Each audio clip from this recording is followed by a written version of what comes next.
and I know that I am genetically set up to have Alzheimer's. And so, of course, that makes me really hypersensitive to anything I hear that's about brain. Um, and my last concussion was in 2007. I went to a neurologist after the concussion because I wasn't able to finish my day at work. Or let's just say I feel sorry for those patients. I probably should refund their money. And if you're one of them, please, we'll talk later. I'll give you some supplements or something. Anyway, the neurologist looked at me and he said, so count backwards from 100. And I stumbled, but I did it. And he was like, well, that's okay. He asked me to do, he wanted me to read a piece of paper, which I did. And he said, well, you're good. I said, okay, all right. If you think I'm good, I'm good. See you later. But I knew I wasn't good. And I knew that I was having a hard time staying awake. I was having a hard time sleeping. I was not putting thoughts together real well. And although I do have a lisp, I started to have problems with word finding. At any rate, I already knew a lot because I'd already had 6 other concussions. So believe me, I already knew a lot. But at that point, what happens when you've had one brain trauma, or if you have brain issues and then you have a brain trauma, it just compounds. At any rate, I was really lucky 3 years ago to attend the functional medicine seminar, which was about brain. And I learned a lot there. Maybe it was 4 years ago. I don't quite remember. But subsequently, neurology has always been a passion, but subsequently I've met a lot of other docs who are researching and educating. So I like to bring some new ideas. And that's why I don't follow the PowerPoint, because there are even more new ideas that we haven't even been able to put into the PowerPoint yet. Devin's going to serve some coffee berry so you all can stay warm. And if you can't hear me, please let me know, because I realize there's a lot of ambient sound. And I know I speak softly, but I will speak up and I'll stand up and speak loudly. In 1998, the Nobel Prize winner in neurology was a man named Evans, who found that we actually grow brain cells or neurons after childhood. Up until that point, we were all taught, whether we were in medical school or whether we were in high school, physiology, that once the brain is injured, it doesn't grow back. And that's just not true. But we didn't know that until 1998, which for those of us who are 65 and older, that's not that long ago, right? So that was a big hurrah, whoopee.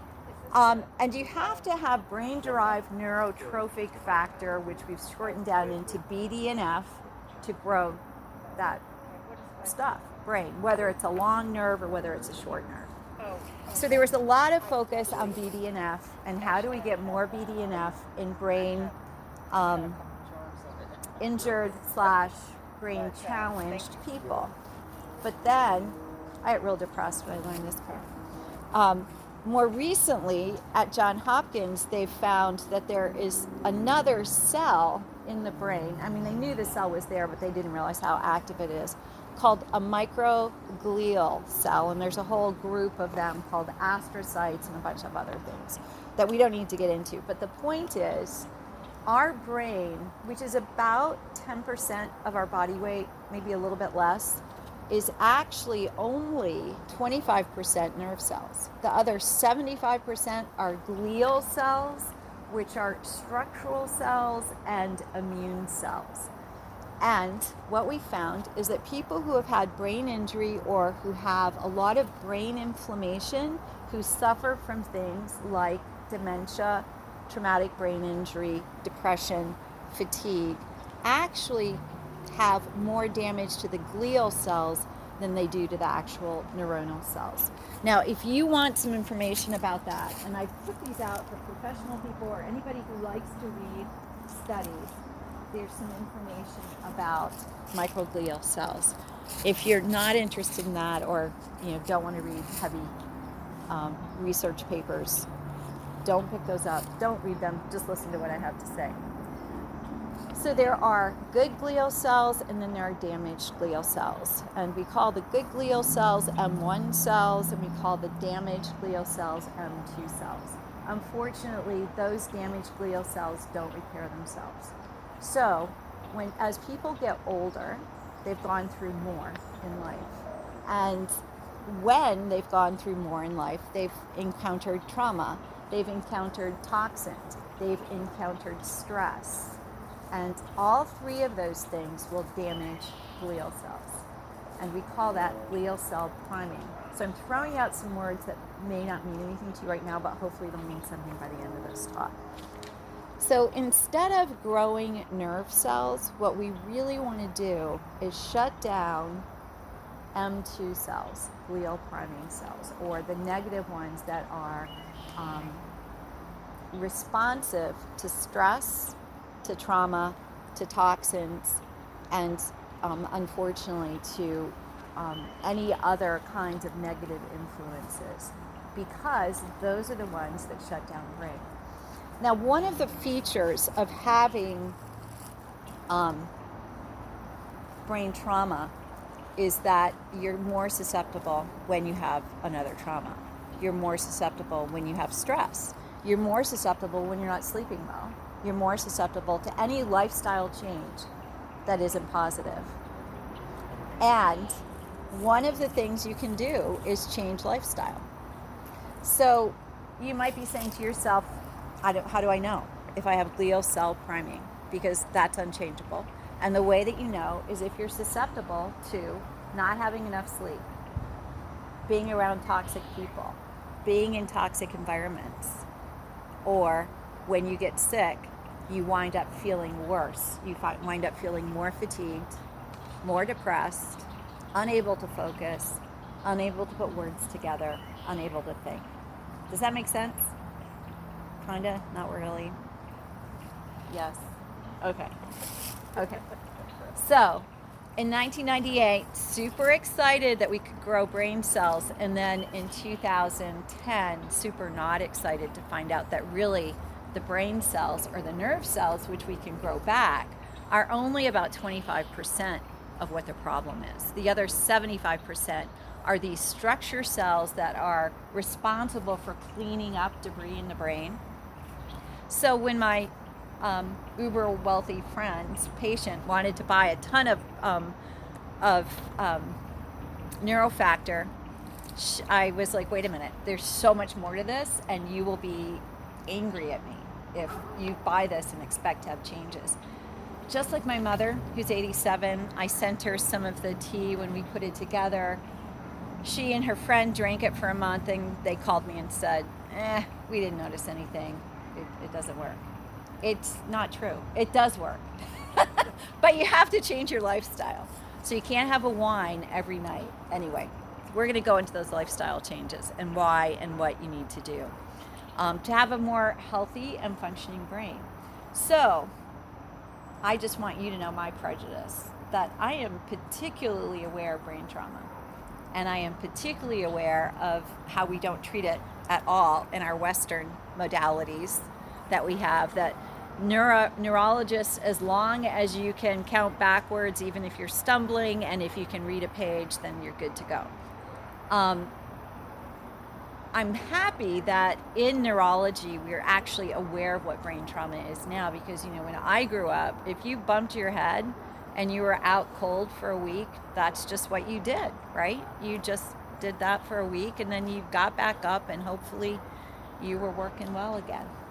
But the number one thing, and I believe that probably everybody in this room, this big room, in this seminar, has had some form of brain trauma in your life. If you didn't hit your head, I know you've been stressed in a way that has traumatically affected your brain. So the number one thing to do first to help your brain and to protect your brain is to assess what your blood-brain barrier is like. And these are things that are simple to do. And I want you to know that we're all hardwired to heal. And we're hardwired to heal in a way that if you can implement simple lifestyle changes, it can make a profound effect, not only on how you feel now, but how you will be in 20 years. One of the big concerns with COVID is the effect that COVID can have on soft tissue.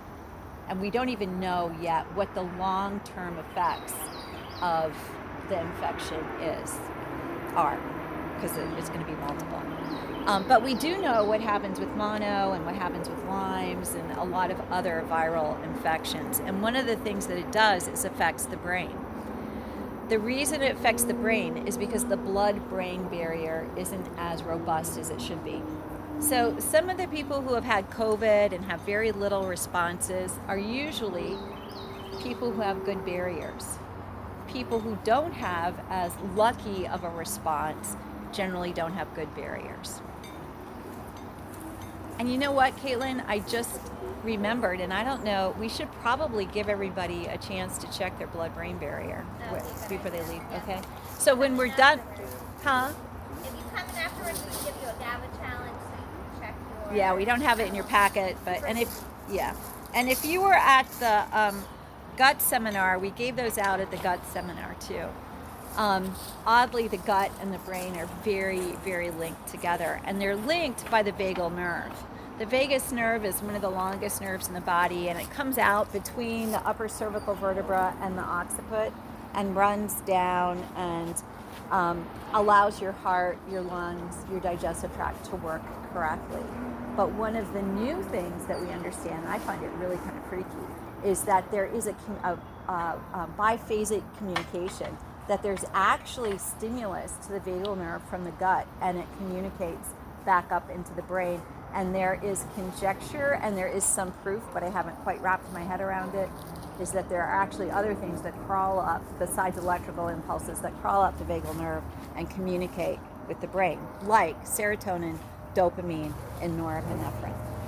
So our understanding of how the body works is constantly shifting with new information on physiology, and the stuff about the vagal nerve is probably the most weird sci-fi stuff out there, because we're finding that our parasympathetic nervous system responds in more than just an electrical capacity. It responds in actually a communication capacity that allows the nervous system to transport neurotransmitters in the opposite direction. I know that you guys might, well, I don't know what that means, but it's weird. It's weird that the body does that, and it's cool. Okay, I'm just trying to get this in my head. You're saying the serotonin starts from the gut, it goes up, instead of brain, it goes down? Serotonin and dopamine are made in the gut, and it's released into the bloodstream, Okay. and then it should cross the blood-brain barrier. GABA is made in the brain and should not leak out of the brain, but the vagus nerve is part of the brain and it extends down into the gut, and there seems to be some communication that is other than electrical. Yeah, it's kind of cool. It's kind of weird. And it makes you really want to take care of your gut. Because if your gut and your brain are that intimately connected, having a bad gut is definitely a precursor to dementia. I've had a few boyfriends who definitely had a gut issue to dementia. No, that's a joke. So, you don't have to have hit your head to have a traumatic brain injury. For many of you, you probably know a soldier who was injured by sound or by explosion, who was injured by chemical toxicity. If you don't know one, I guarantee you they just didn't tell you about it. If you knew anybody who's in the Gulf War, a lot of those soldiers had injury from toxicity and from sound. And there's a wonderful doc who has developed a program through his work with those brain injured soldiers initially, who's now gone public with something called BrainSpan.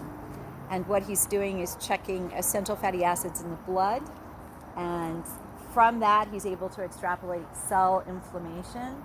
And then he has a set of questionnaires that you answer online, and he puts together the information he gets from the blood and from the questionnaire that you do, which is essentially a memory/cognitive test, and is able to set up nutritional protocols based on those findings. I think one of the places he's missed or he doesn't remember or he just hasn't gotten into is the blood-brain barrier. So, barriers. Barriers are really important. Barriers in the past, and you'll see on slide 5, a graphic representation, not page 5, slide 5, a graphic representation of the blood-brain barrier. And if you want to meditate on this a little deeper, we have a life-size one in the office that you can pick up later. The blood-brain barrier, and I have to say I'm really guilty of this. The gut barrier is the same thing as the blood-brain barrier. And I've always thought of it as cells and the chinks in between the cells. And that's a convenient way to think of it, just because I'm a simple person. But the barriers are actually coming from the arterial connection with the soft tissue. So the barriers essentially are in the arteries. I don't know that it matters that much, but what makes a good blood-brain barrier and a good gut barrier and a good lung barrier and a good urinary bladder barrier are all the same. It's butyrate.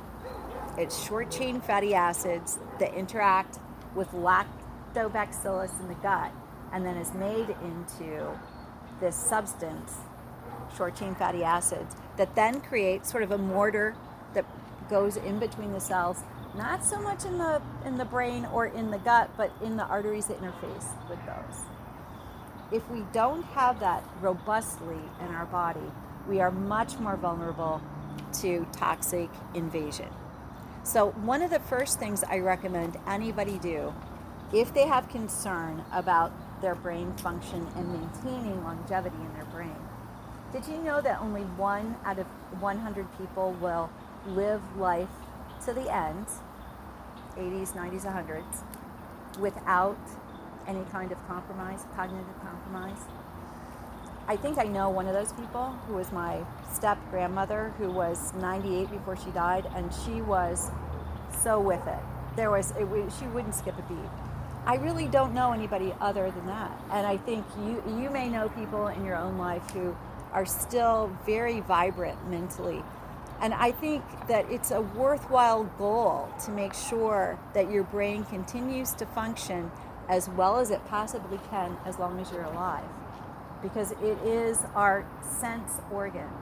All of our sense organs are projections of our brain. It's our eyes, it's our ears. How many people are losing their hearing? Yeah, how many people, me included, need to wear glasses? That is always a sign that you have a neurodegenerative problem. So neurodegeneration, if you have joints that are degenerating, you can have those replaced. You can have your brain replaced, unfortunately. But if you do have joints that are degenerating, that's inflammation in the body. And if your blood-brain barrier is not sweet, not like to the point, that inflammation in the knee is going to affect inflammation in the brain. So inflammation in anywhere in the body is going to affect the brain unless your blood-brain barrier is really good. So how do we test blood-brain barrier? There are blood tests for that. You can do stool analysis, which will measure short-chain fatty acid, which is an extrapolation. And then the other test is the one that you can pick up in the office if you want to. You take 2,000 milligrams of GABA, and if you have a response to the GABA, we know your blood-brain barrier is down and that your gut barrier is down. So GABA is the happy camper neurotransmitter. This is the one that helps people sleep through the night. If you don't sleep through the night, you're probably low in GABA. GABA is in a lot of nutraceuticals, and it always makes me angry to see those because although GABA may help you sleep better at night, GABA shouldn't help you sleep better at night. It's a sign, if it works, it's a sign that your gut barrier is down. So if you take 2,000 milligrams of, and this is all written up on the test, 2,000 milligrams that will give you in a package, you take it, you don't have any response after 2 hours. You feel the same as you did before you took it. You feel the same as you did yesterday at 4 o'clock. Then we're kind of thinking that you probably don't have a blood-brain barrier, but it's only an 80%, I've found. Correct. when it's negative. But when you have a positive response, when you have some kind of response, which varies from tingling around your lips to feeling sleepier to, actually I've had a few patients who say they feel giddy, like giddy happy, like silly happy, then we know you have a blood-brain barrier issue and a gut barrier issue.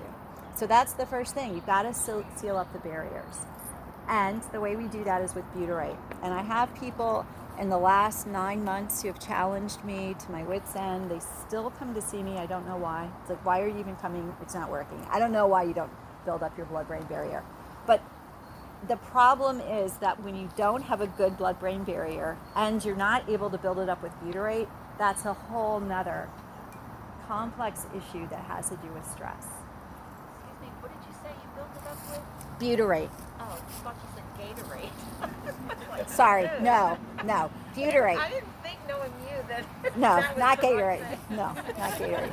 Butyrate is comes in a couple different forms. We make it in our gut naturally by eating fiber, and the fiber interacts with lactobacillus.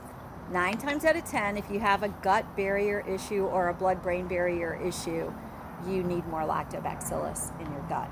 But that's we're going down a rabbit hole if I go there.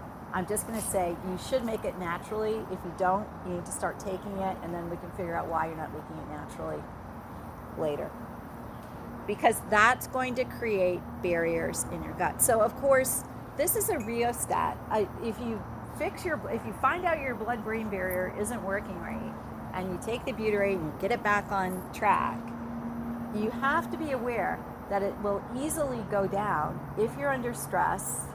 If for some reason your gut isn't working right, you've had an infection, or you have another brain trauma. They found that 72 hours after brain trauma, the gut barrier and the blood-brain barrier go down. It would be so cool if we had a brain trauma center that responded to that. Unfortunately, there aren't. Most of the people who know about this and who are using it are privatized physicians. If the sports people, if the football teams could just start boosting up all of the guys' blood-brain barrier, I think they'd be much happier with their outcomes for brain trauma. I don't know what you guys think about when you think about brain trauma.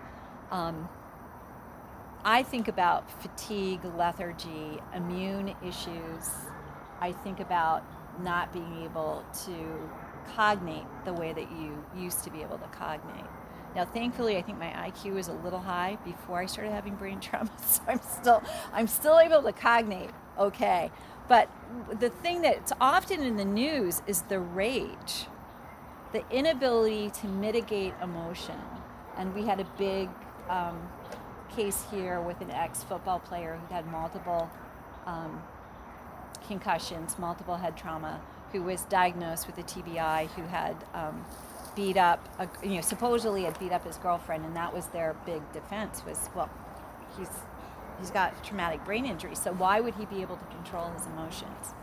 Now, quite frankly, and this gets us into something else, there is shape to the brain, and there are different areas of the brain, and that's why I had you filling out this thing as we were getting started that do different things. And we have a little bit of we have a very simple picture of the brain in your PowerPoint, the one right next to the blood-brain barrier, slide number 6. And then we have a couple other pictures of the brain.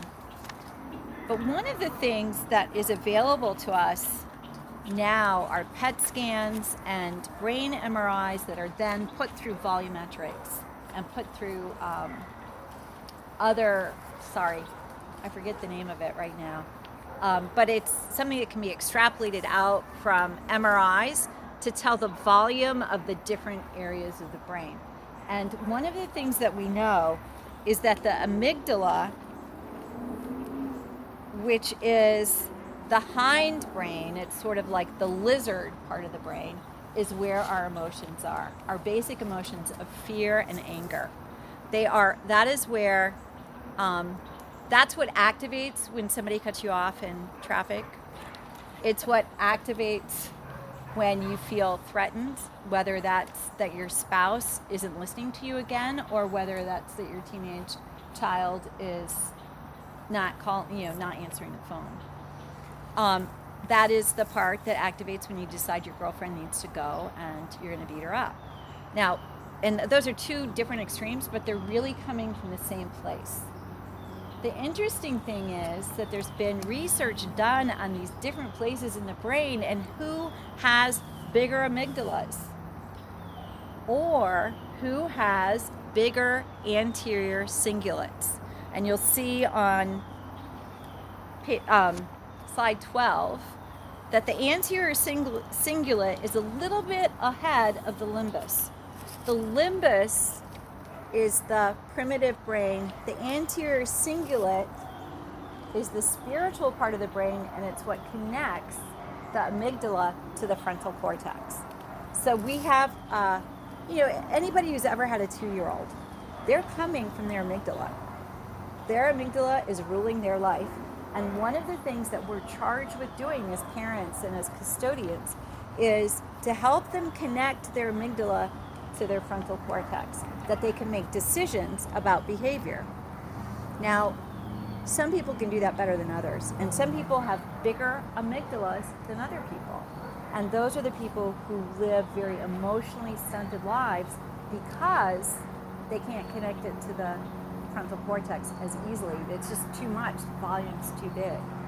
One of the research that was done back I think it was done in the 70s or the 80s, and God bless the monks that were sent over here, but the Dalai Lama sent Tibetan monks over to the US to have their brains MRI'd and then volumetrics done, and they did all kinds of nerve conduction studies to just see how does a monk's brain who's been meditating their whole life look different than somebody in the US.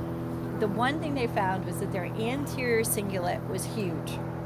It was huge, and it was able to mitigate responses, negative emotional responses, with the frontal cortex simply because the conduit was bigger. So one of the next thing after you get your blood-brain barrier going is to start to stimulate your anterior cingulate. When you think about the brain, when you think about the body, we often feel captivated by it. I'll never forget, there was a really well-known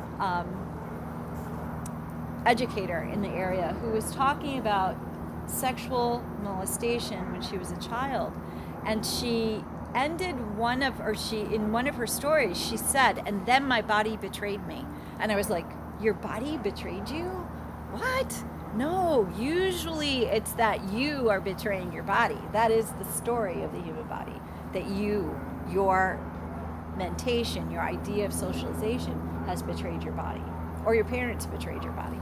But she said her body betrayed her, and it took me a while to figure out what the heck she was talking about. It took me days, probably from the concussions, I don't know. But what she meant was she had a sexual response as a child when she was being molested, and that she enjoyed it, which is so sad because that is the problem. That is the confusion that comes out of one of the problems anyway. She had a big enough anterior cingulate that mitigated the response, the negative, fearful response that was coming forward into her frontal cortex. Why do certain survivors of, whether that's childhood molestation or of victims of trauma, of war, of some of the most horrendous things that one human being can do to another, survive and aren't as stinted as other people? The answer is that their anterior cingulate is able to mitigate those self-preservation responses. So when they took the monks and they found out that the anterior cingulate was the key, of course, what happens to the monks as they're living in our society? Every single one of them got sick. Every single one of them begged to go home.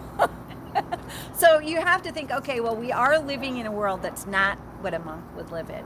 But our brains are incredibly plastic, and we can do things to build the anterior cingulate. Our body we can nurture and encourage to go in a direction. It requires lifestyle change, though. I don't know what I was thinking when I was 17. I think my head just hurt so bad from the multiple concussions I had, but I decided to start meditating. And when I would meditate, my head would hurt like hell. And I went to the meditation center and I had a headache every time I sit down to meditate. Well, they didn't know what to do with me, and they couldn't believe that meditating was creating a headache for me. But what it was doing was I was sitting down and calming down enough that I could feel what was going on in my body and that my head wasn't right. Literally, my head wasn't right. I would just challenge you to think about meditation. That meditation doesn't have to be that you're sitting still and you're doing nothing. I actually have chosen, one of my practices is that every year I do a different form of meditation. And I've done multiple forms of meditation. And that all meditation is stepping back from reacting. And that might be sitting and avoiding reacting, or it could be that you're walking and avoiding reacting. But it takes a reflection inward. And we're going to do a simple meditation that has been shown to balance the brain and stimulate the anterior cingulate, which those dogs need to learn about. Have you ever, I'm just curious, do you guys have the sense of the emotional brain, the responsive, the kind of lizard brain? In meditation circles, they call it monkey brain. I don't know why they call it monkey, because it really is lizard brain. And then that connection between the two. And then the ability to form networks in our frontal cortex that manage those emotions. Does that make sense? Or do you have any sense of what that feels like? You have a response, and then you process it. Yeah. Uh-huh. Well, I think it's poorly named. Yes, but if you think about the river, rolling river, and over the rocks, and the top of the river is just all bubbling stream. Mm-hmm. The more you sink down deeper into a meditative state, you keep still waters. That's a good way. That's a good image for that.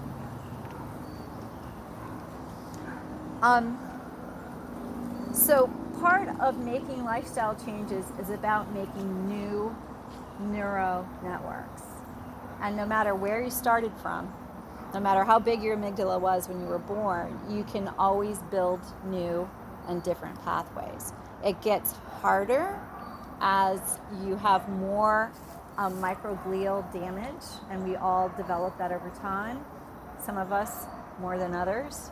But the more you work on it, the easier it is to do, and the more you find it profoundly affecting your life. One of the things that we can do is alternate nostril breathing. And oddly, there are many scholarly papers written about alternate nostril breathing, stimulating the brain in a way that it builds the anterior cingulate. Does anybody know alternate nostril breathing? Yay, good. So you guys can help me. Good. Okay, so let's do it right now while the dogs learn to be quiet. This is a gang sign. It's the alternate nostril breathing game. And it doesn't matter which way you start, which hand you use, but it's a good idea to have your feet solidly on the ground. And if you're lucky enough to be able to put your bare feet on the ground, it's awesome. But you take your pinky and you close one nostril. You take a deep breath in through the open nostril. Count 8 counts. Stop. Pinch your nose. Hold it for 4. And then exhale out the opposite nostril for 8 counts. Pinch your nostrils. Hold for 4. Open the one that was just open. Breathe in for 8. Close. Hold for 4. Open up. Exhale for 8. Close. Hold up deluxe. Open up the one that was just open. Breathe in for 8. Hold both nostrils for 4. Exhale out of the opposite one for 8. Close. Hold for 4. Open up the one you just exhaled from. Deep breath in. Hold. 4. Exhale on the opposite one. Great. Okay, so how many we do? We did 3, right? Or we did 4. We didn't do very many. Do you already feel a little more relaxed? I do. If you don't, you just need to practice it. I just have to say that the more you do it, the more susceptible you are.